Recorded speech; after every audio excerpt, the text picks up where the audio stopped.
This episode of Lunatics is brought to you by Tweaked Audio. Get awesome headphones, go to tweakedaudio.com and use the coupon code Southgate to get 30% off, free shipping, and a lifetime warranty. Or you can get there through the link on our website, southgatemediagroup.com. I'm Kelly Thompson, and you're listening to Capes and Lunatics. There's a thin line between heroism and madness.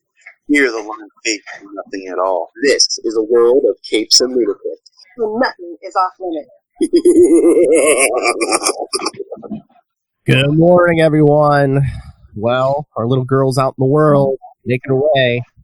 Me and Charlie holding down the store today. So, nuts. All right. It could be. Yeah, always. All right, so let's get started. Capes and Lunatics 109 starts right now. And we're pressed for time. Let's get into it. Yeah, welcome to the Capes and Lunatics. I am Phil, and as I say, joining as always, that handsome man. Oh, very good. Charlie, the Professor Esser. And Ben caught a legendary Pokemon. Good.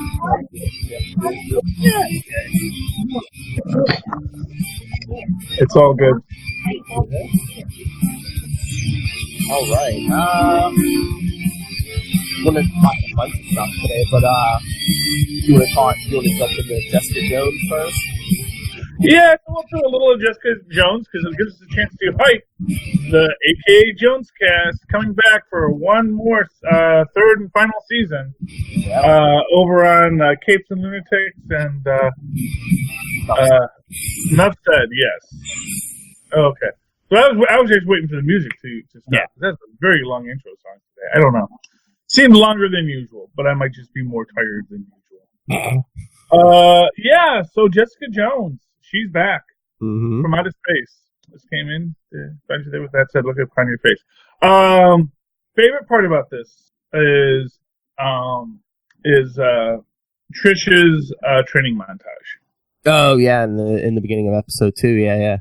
Yeah, because what I liked about that was it did show that, you know what, just because you have strength or speed, it doesn't automatically make you good at something. You know? Mm-hmm. Oh yeah.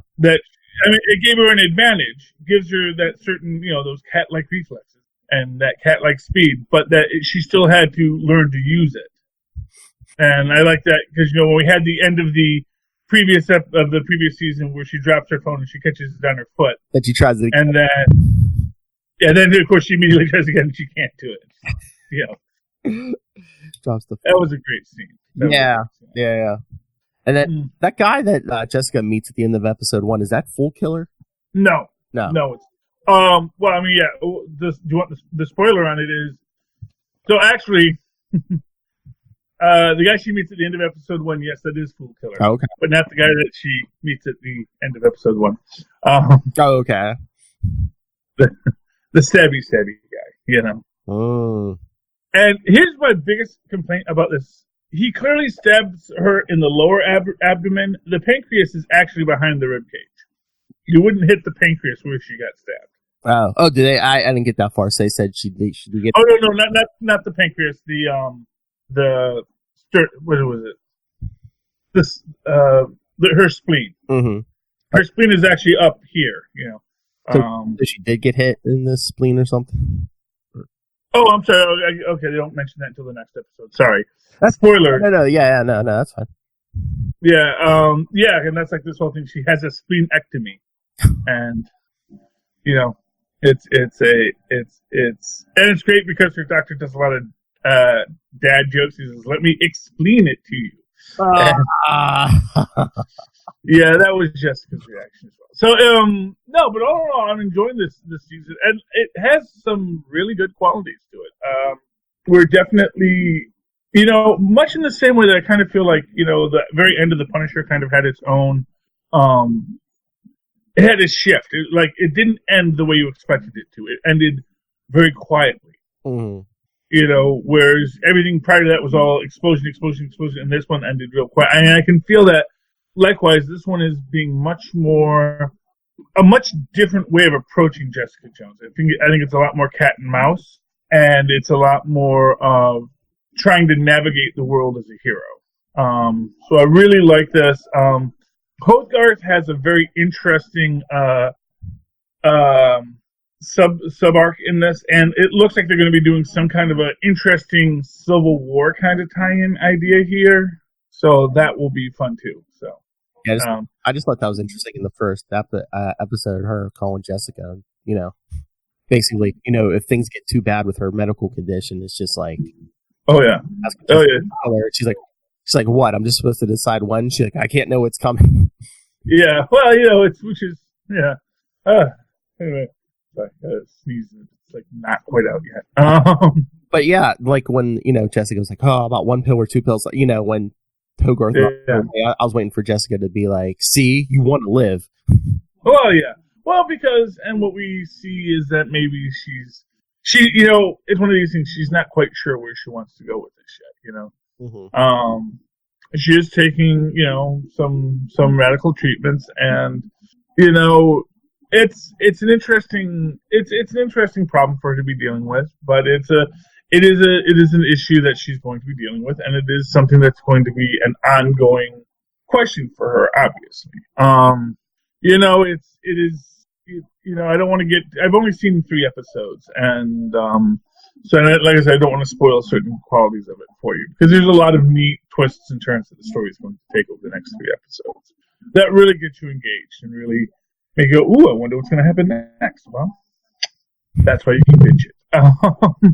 But I do love that beginning of the first episode where she she tracks down the father who's taking custody of his daughter and takes her out of the country. Yeah. Jessica just like throws them all across the beach. Yeah. Well, when the guy grabs her, says, "Don't make me get physical," it's like, really? Yeah, And also, for what it's worth, kind of showed her that, for as much as the guy is saying, I'm the good guy in this and my wife's the crazy one, that you realize, well, you're putting your hands on people, you're not necessarily the good one. Yeah. You broke the law, you took your child to Mexico. Even though the child wants to stay, it's like, you know what, there's a law here. And, and that you're so cavalier about it really suggests that there is a deeper problem here. Oh, yeah. Yeah,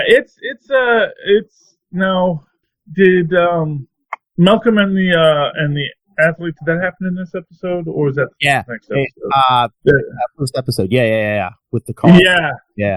And that was interesting. Just that he kind of took it onto, and I wonder if that's going to come back yet. It hasn't come back yet.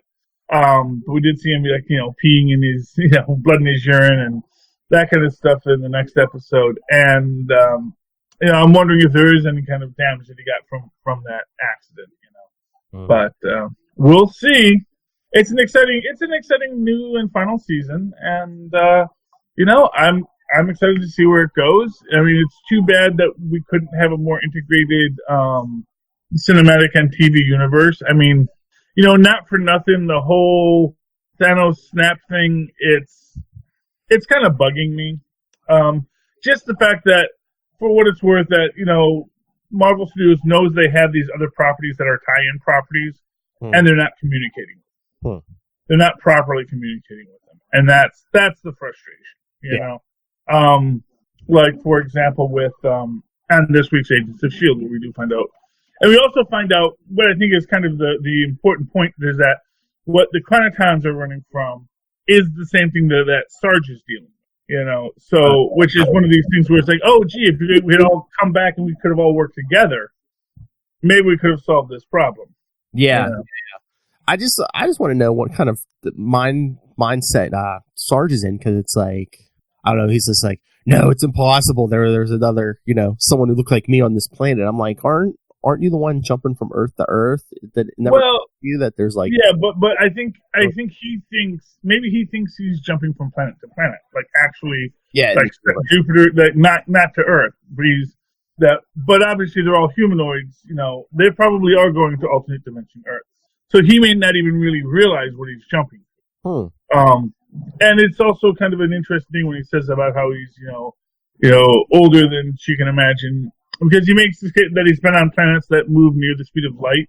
Oh, yeah. But the fact of the matter is, that's not how moving at the speed of light would work. because you're still a stationary observer, so time is still going to be passing at the same rate for you. Yeah. So if you go to a planet moving at the speed of light, yes, everything's going to move slower on it, but from your perspective, it's the same speed. You know? It just seems weird to me. Yeah. I don't know. Because he doesn't seem to realize he's Phil Coulson either. So something's going on with him. Well, yeah, and I think she might be hitting on it, and I think that it makes me wonder because we keep on seeing these, the Tahiti image, her Tahiti dreams. Yeah. Which, not for nothing, are really reminiscent of Phil's old Tahiti dreams. Mm-hmm. And it makes you wonder if there isn't something with Phil here that maybe this is Coulson and it's just another, but one more mind wipe later, and or he's a Phil Coulson clone. Makes me think that maybe there is something where he actually is someone who was created here, that he doesn't have the background. Because when May says, I know where Phil Coulson grew up. I've seen his baby pictures, yada yada yada. And the other guy doesn't seem to have these memories of where he's from. Doesn't talk about them. So that's what I'm saying. He doesn't even seem to remember his name's Phil Coulson either. Mm-hmm. Well, his name may not be Phil Coulson. Well, that's the thing we don't know. Yeah. We don't know what we don't know, but it might be that he actually does not have any memory of where he's from. Mm-hmm. He might actually be of this mindset that, he's actually whatever. Hey, is Tyler in Central Time Zone? No, he's in Eastern, right? Yeah. Okay. Yeah. That was what I was thinking there, because he said he'd be here at 8, and he's not. I know. He might have. He might have to go into work early. Yeah. Well, we all have our things we have to deal with. Oh, but we have children and things and work. Well, not me though. Well, speaking of Tyler, Krypton started this week. Oh yes, we're getting Lobo. Yeah, Lobo showed up at the end of this. Oh, cool. Yeah, I'm excited about Lobo. I think I saw an article. I think they're already talking about spinning him off into his own show. And I mean, he only showed up in the last couple minutes of the first episode. Dude. Well, he's a popular character, Oh yeah. I mean, like a lot of characters that are originally created just to be a parody of something. Oh yeah. People tend to not get the joke and make them super popular. I know. It really is. It really is just kind of that idea that it's like, Tom and Jerry, it's supposed, or no, what is it? Wile E. Coyote and Roadrunner were supposed to be a parody of Tom and Jerry cartoons. Mm-hmm. But then they just got super popular because everyone's like, no, we like it when they drop stuff on them. We like ultra-violent cartoons. And it's just weird. I don't know if I just forgot that it was like this first season or if they amped it up. But like this episode, it seemed like there was a lot of like cursing, especially the S word. There's a lot of S word in this. Oh, yeah. Well, if it's after 9 o'clock, I think they can do that. I can't remember. It's either 8 or 9. But I mean, it's silent. Yeah. So it's like. Yeah, they've loosened up the 7 dirty words a lot, Yeah, I mean, I think I heard before, it's like the cable networks, they can put on whatever they want. They can be dropping F-bombs, but it's just like, you're going to lose advertisers if you do that. Well, yeah. I think there might be some rules for them, too, because I think they are still under the FCC. They do have FCC guidelines, but because it's a pay channel, it might be different than over-the-air broadcast. Yeah. Because you're not actually using the public airwaves to send the information. Yeah, there's like a gateway. You do have to pay, for a cable subscription or something. Yeah. So anyway, well, that's cool. I mean, I have not been following Krypton. Although I did like the first 2 episodes I saw of the first season. I said, "Oh, this is really good," and I really can't wait to watch this. And then I stopped. I mean, I don't know if the break helped me, but the first season, I was getting bored towards the end. But I mean, this episode seemed a little better. Like, it seemed like stuff was actually progress. It seemed slow on some of the first season to me, and the first episode seemed to kind of progress. Seemed like there was some progression. And yeah. So, just out of curiosity, they have the Phantom Zone in this? Oh yeah. Yes. Okay. Because it got me wondering when I heard that. Seg was in the Phantom Zone. I was like, well, why didn't they just send Superman's great grandfather to the Phantom Zone? Why did they send him out to? Why did they throw him off the cliff instead? I guess they hadn't developed Phantom Zone technology yet. Huh? Well, I think he did. I'm trying to remember if he said I think he did end up in the Phantom Zone because his great grandfather does show up again. Mm. So. Okay, so they did some. Yeah. Yeah, well, that's what you get for wearing a cape on Krypton, man. And, no capes! Yeah, and meanwhile, Zod has come back from the future and changed history because Adam Strange went back to the quote-unquote present and everything was changed. Uh-huh. Like Zod was in charge of whatever was left of Earth, which whatever was left of Earth was in Brainiac's little, miniature bottle city and stuff. Yeah. Oh, the bottled city of Kandor. Yeah, the first season, I'm sure you saw, they did the pull Back to the Future thing where Adam Strange brought back Superman's cape and it kept disappearing, like Marty McFly's. Yes. Yeah. Well, it's like I said, you can argue it as a paradox that involves time. That there's a distance and so a time factor within your location that as you move closer to the event, the thing becomes less and less there because, of course, it was written out. And then, of course, when you do make the correction, it comes back. But then, as with Marty McFly, because of the changes to the timeline, it all came back differently. Yes, I think his brother's wearing a suit in that one. And then when he comes back, he goes, "Oh no, I'm actually a young professional guy." Yeah, wasn't he like working at a fast food restaurant? Yeah, he was working for Pizza Hut, as I recall at the time. So, hey, good work. Nice tips. Oh, anyway, so what else we got here? So Krypton's back. Cloak and Dagger is gone. Agents of S.H.I.E.L.D. is back. Swamp Thing episode 3 dropped yesterday. Oh yeah. So tell me about the Swamp Thing. It's this Barbolus Swamp Thing. Well, Alec Holland's Swamp Thing now. I mean, they've been playing it a little, they're kind of doing it horror movie kind of thing. I mean, he stopped a killer in the swamp last episode who was chasing a young girl. Abby's like trying to track down because, in the first episode, her and Alec had hung out a little bit. So now she's like, oh, are you Alec Holland? And, all this. But as she's tracking him down, she gets introduced to this new character. Who's it? Played by Ian Ziering, from 90210 and Sharknado. He's the guy who becomes Blue Devil. Oh, cool. Oh, that I can totally see that. I can totally see that. Because he even like introduces him. Because I guess I don't know if he's like he's I don't know if he's like a star. He does a movie of it or something. Because there's he even like introduces himself because there's like a picture on the back wall of like him as done up as Blue Devil. Well, no. I don't think he turned into the Blue Devil until he did the movie. Because that was like the curse of the devil who felt he wasn't getting a good enough portrayal of him, and he made him turn into a real Blue Devil. Ha ha ha. Yeah, I'm just wondering. Eventually, are we going to get a Blue Devil thing? Because what are they in the DC universe? Although, the short answer to that, Philip, is no. Yeah. I know, but it's weird because it's like, Swamp Thing's canceled, but they're still talking like a Titan season 2. Yeah. Well, yeah, and they might move that over to whatever Warner is going to be doing. I mean, honestly, as the tragic news that came out today is that we were supposed to be reviewing. We were supposed to be reviewing this weekend, Philip. Oh, Man of Steel 2. Justice League 2. Oh, Justice League 2. I'm sorry. Yes, Justice League 2, Electric Boogaloo. This would be the one with Gus Gorman. Oh, by the way, that is my fan theory. Having read nothing of the Leviathan saga, Gus Gorman is Leviathan. It's Bendis. Who knows? It could be. Yeah. Honestly, that would be a very Bendis thing to do. I bet you he loves Superman 3. I will bet you he loves Superman. I mean, he had that villain from Superman 4 show up for like, I don't know, 2 or 3 pages in one of his issues. So yeah, so I'm telling you, man, you watch. Leviathan is going to be Gus Gorman, and because he's the super cyber genius, and he knows everyone's secrets, and that's why he's taking out all of these spy organizations. Because obviously that's where he gets all this information, realizes that they're too dangerous, and I'm going to take them out and set myself up as the one broker of knowledge. Bum, bum, bum. I predicted it years ago. There's a tape where I said that's what they should do with Gus Gorman. Bendis was obviously listening that day, and he says, "Thanks, Charlie. Great minds think alike." But no, I always say any idea I come up with, you're free to use. I will not sue nobody for it.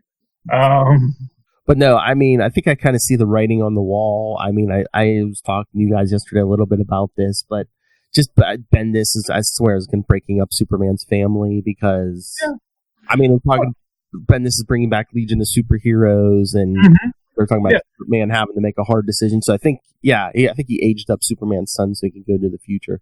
Oh yeah. Well, and I think that's what and then he's going to be the Superboy of the 20th, just like Superman was the Superboy for the 23rd century. I mean, there's actually precedent for this in the comics. That that's the fun of time travel. It's like I went there, I was a Superboy on 7 adventures with the League, and then when I came back, I'm still Superboy because nobody ages in comic books.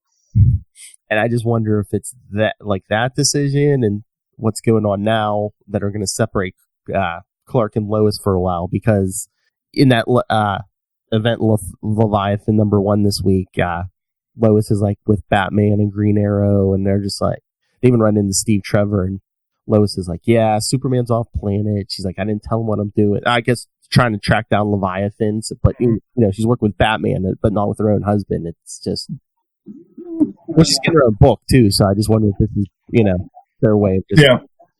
Well, maybe her and Steve Trevor will start a thing. I mean, she's still... There's nothing else they can commiserate about dating these people, I know, they're always running on. It's so Vicky Vale in there, too. Only Batman girlfriend I know is Vicky Vale. Catwoman? She's not a cat. She's not really a girlfriend. She's married? Yeah, almost. Almost. Yeah, if they'd gotten married, then it'd be his wife, not his girlfriend. And as it is, I don't feel that they're not a couple. They're okay, sorry. Yeah, no, the kids have to get out of here. No, get your shoes on, boys. Go downstairs. It's time. Yes, it's time for them to go get with Grandpa because they have the brother-to-brother breakfast. Oh, yes, yes, that's from Mama to her daddy. You'll give your daddy something else sometime.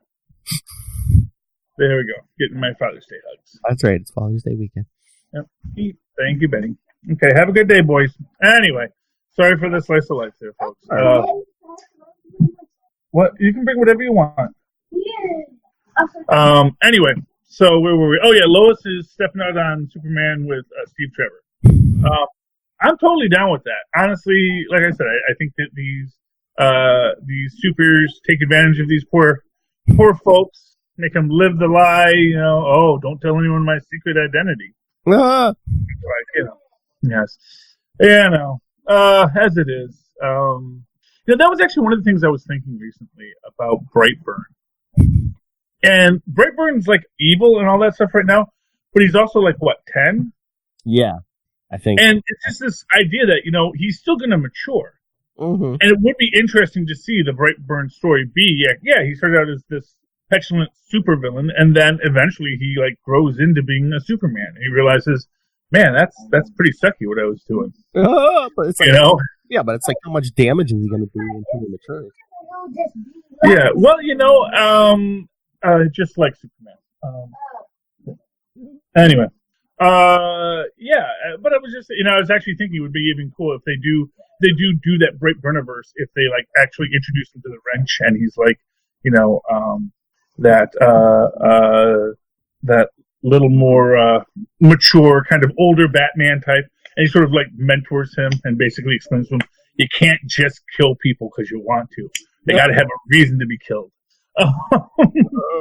Yeah. Because, the Wrench was a very violent superhero. I believe that's what his name was, the Wrench. Super. Anyway, yeah, but, what else is, okay.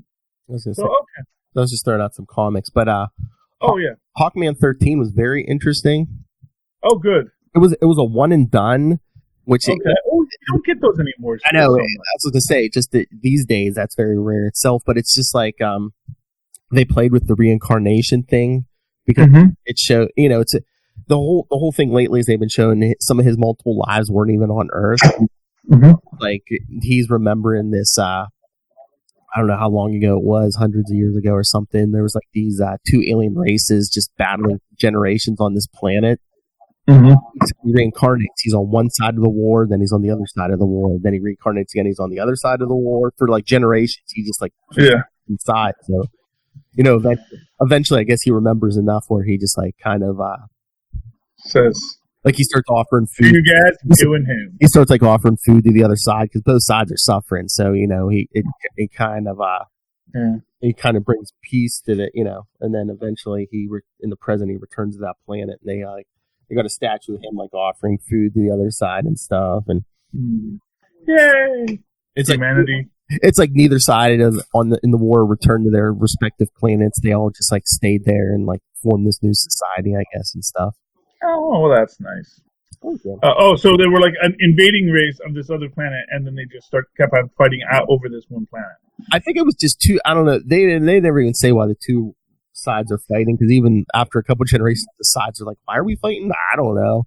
But it's just, I guess they were both from two different planets, but like they chose this planet as the battlefield. So when everyone they're like, "Yeah, we'll just stay here." Why go back to send us to war? Yeah, well, hey, why indeed? Why indeed? Oh, you know what we should talk? Superior Spider-Man. Oh, yeah. Yes. The die is cast, my friend, which is like my new favorite catchphrase. And I love that is his that's his best. The die is cast. It's just so perfect. That is my Otto for you. I also just like how okay.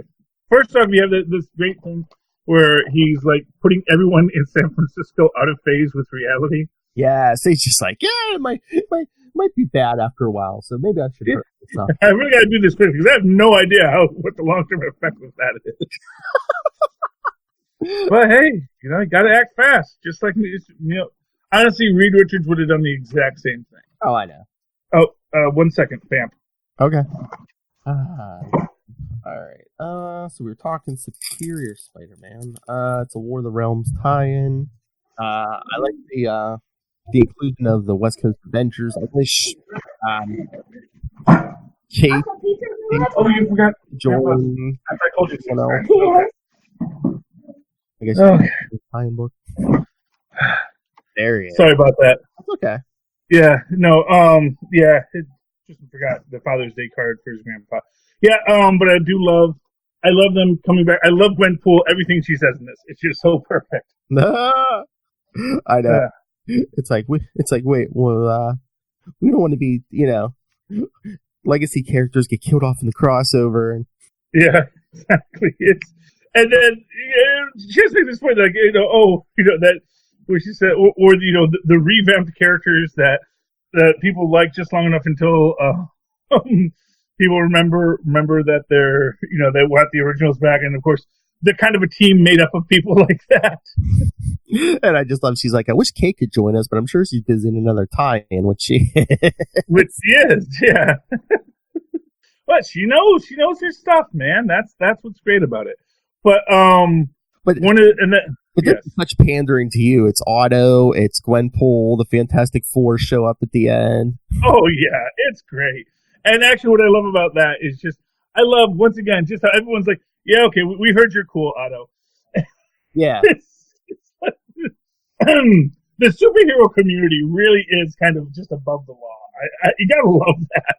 And even call out to one of those old John Byrne Fantastic Fours, because Otto's even like, Richards, at least you have shown me respect for my intellect in the past. Yeah, well, this is true. Otto and Reed, they Reed is cool, man. Yeah. Reed, that's the thing. It's like Reed respects Doom's intellect. He just thinks he's a bad scientist because he doesn't check his math. It's got nothing but respect for Doom, but it's like, but dude, really, just do a freaking spell check on these things, Yeah. Go over the numbers one more time. Trust me, I know you got to do these things. But no, I love War of the Realms Spider-Man tie-in. That was really great. The other time I read this, because I didn't get to my champions, but I did read Journey into Mystery, which is actually out last week. And this is what I love about this, is the cover, where they're like wandering through the maze. And what's at the center of the maze? What's at the center of the maze, Phil? Is it a dollar sign? Okay. It's a dollar sign. They're just saying, cash grab. But It is a lot of fun. Apparently, they give us the origin of Elsa Odin's because apparently she does have three parents because she was conceived in the place between worlds where they also secured the essence of Sindar, the daughter of Sutor. Anyway, so she's got a little bit of Sutor in her, and this is kind of funny because they go to HenchCon because all the main villains are kind of wrapped up in this whole War of the Realms thing. So the Henchmen's kind of have the week off, so they're all having a little convention there. What I find funny about this, because at first I thought, because they all kind of go in costume to go to the convention, because they were trying to figure out a way to get some money, and they figured they're going to try and knock over the casino by rigging the slot machines. But it strikes me, no man, it's a convention. Why didn't they all just go in costume and sign autographs? Exactly. It's I mean, what the henchman wouldn't want the autograph of Kate Bishop? And then they do. I mean, granted the hench guys are kind of like, oh, it's superheroes, we should fight them. But then I actually think that at the end they even say, why should we do that? And then we got Thori and Ares. Ares is back, which is the main reason I picked up this book. I'm hoping Ares does a face turn before the end of this. These are the guys from the Hellfire Club, right? Yeah. So they're the ones causing all the trouble, quite frankly. Hellfire mutants always causing trouble, but yeah, no, it's a lot of fun. But Ares does still steal the baby and runs off, and now we have to go get the baby back in the final issue. I love this line from the cleaning lady after he trashes the place. There's just maybe we should hear them out, man. Yeah, we're henches. Any fight we survive is a good one. That's where the henches decide not to fight the superheroes. But then the maid comes down and says, "There's some roided up wrestler fighting a giant dog in the honeymoon suite again." So wah wah. That's always funny. But and then he runs off in his battle semi. Very reminiscent of our battle semi over in Field this week. What else we got there, Phil? You got one? Yeah, I got Silver Surfer Black #1 this week.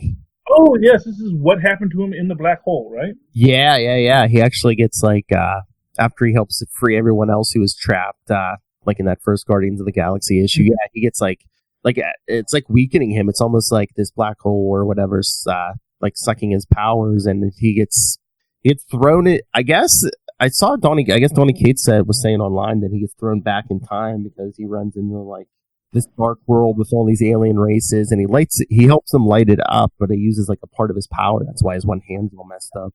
Oh, okay. Interesting. But then at the end, he runs into, because this is in the, I don't know how long ago this was, but he runs into, what is that, Null, the god of the city. Oh, yes. Yeah. Yes.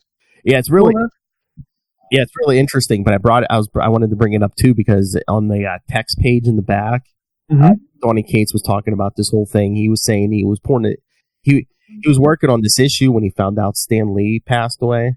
Oh, yeah. And he said, he's like, oh, now the pressure was really on, because he said he had heard somewhere before that, have you heard this before? That I guess Stan Lee said the Surfer was the favorite of all his creations or something. I've heard him say, stuff like that. Yeah, was very, very, very.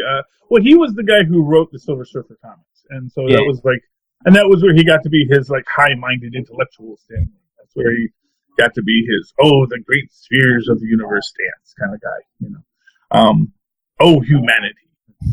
Yeah, because Donny Cates was between that and then he's and then I found out that I was told that I was going to be, he found that he was going to be the first one to ever write the Surfer after Stan's passing. He's like, I deleted everything and started over. He's like, this had to be perfect, because he's like, I know Stan's looking down on this, and he's like, this had to be a love letter to Stan.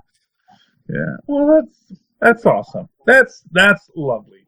I do like when the comics creators do acknowledge the history of their works and the greatness that came before them, that paved the way, as we say. Well, yeah, because he even said he met Stan when he was a kid at one of the conventions. You know, he had like the first issue of X-Men. He went in to get Stan the sign. So like, he said he was all shaking and told him he could never thank him enough for everything he had done for comics and for him. And he said Stan looked up at him, smiled, and without missing a beat said, "Well, sure you can. Try." Yeah, that's our Stan.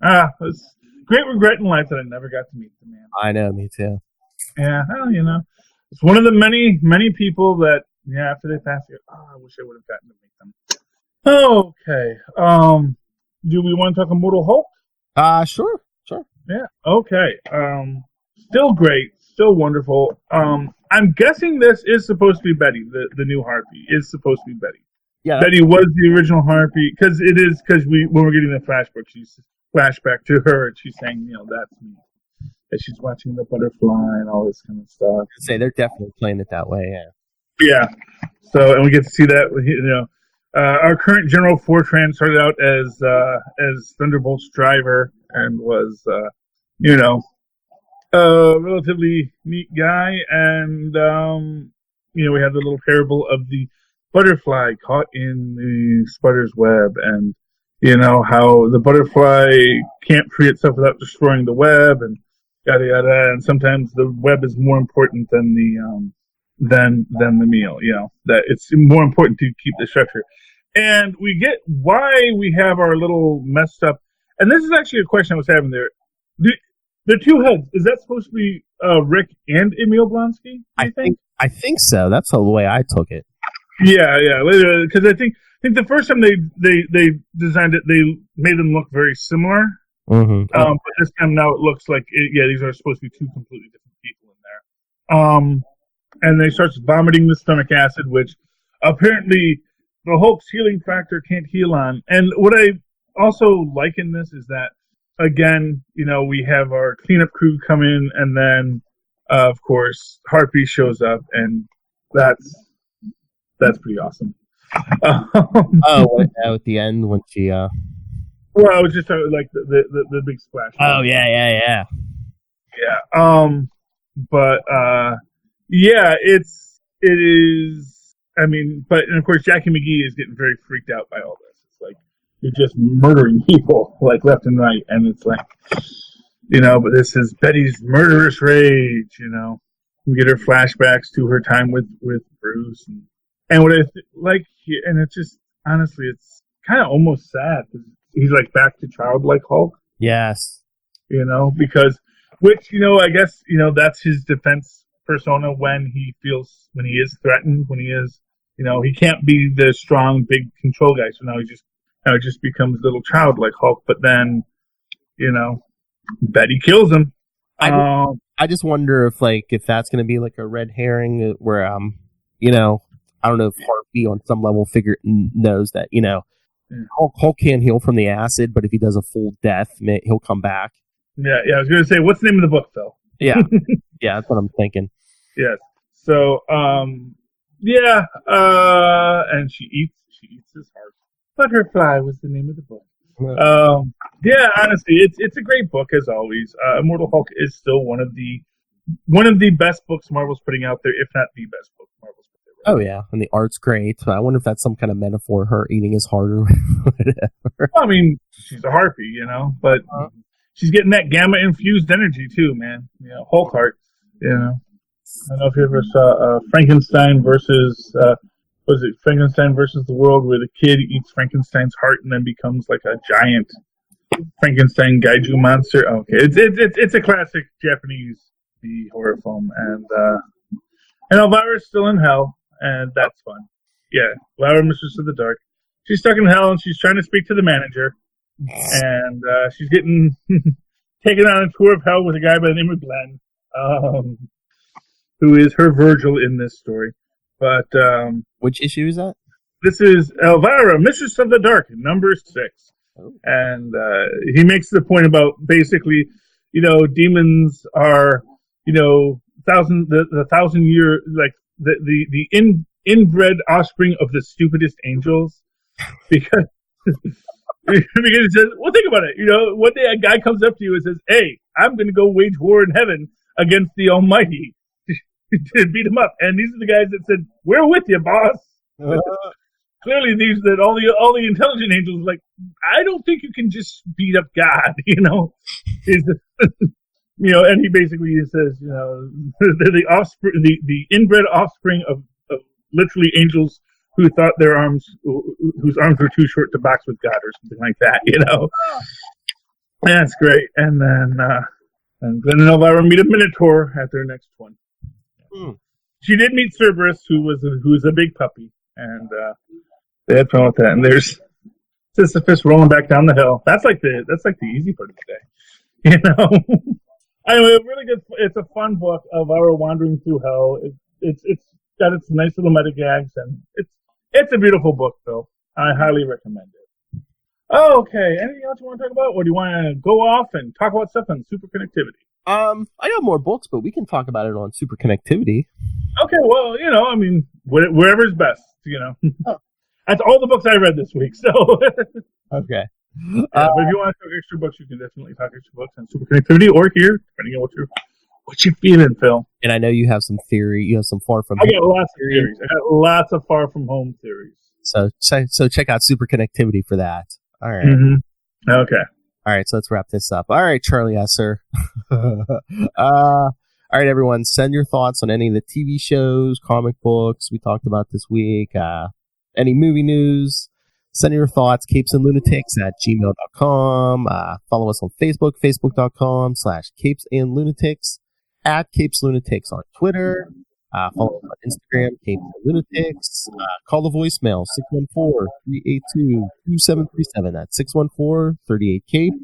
And follow and check out Work in Progress, capesandlunatics.org. All right, Charlie Esser, let it rip. Okay, well, you can always write to me in an old-fashioned email way where Moz and Poz once did at superconnectivityblog@gmail.com. That's superconnectivityblog, all one word, @gmail.com. And, of course, follow me on Twitter as I live tweet things when my phone isn't out of power, which it was last night, which is why I didn't live tweet Agents of S.H.I.E.L.D. @Charlie Esser. That's CHARLIE-ESSER. Look for the two E's in the middle. For quality. Bing! There you go. I always hear, when you say Moz and Paws, I just hear Tristan say, "What about Moz?" Yeah. All right. Thank you for joining us, everyone, for another week. We have been the Capes Ampersand Lunatics. Yay! See, we're gonna be shorter this week. Well, that's good. Sometimes I think we run a little long. I think that. Good. Yeah, I think the half-hour blocks are better, quite frankly. Yeah, I mean, don't spread the rumor that it's always Will Hellfire just talk. It makes us go.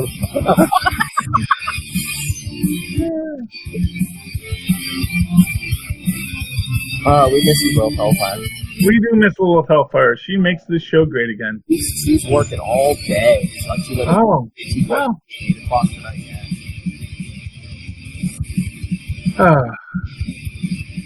At least you get paid for that.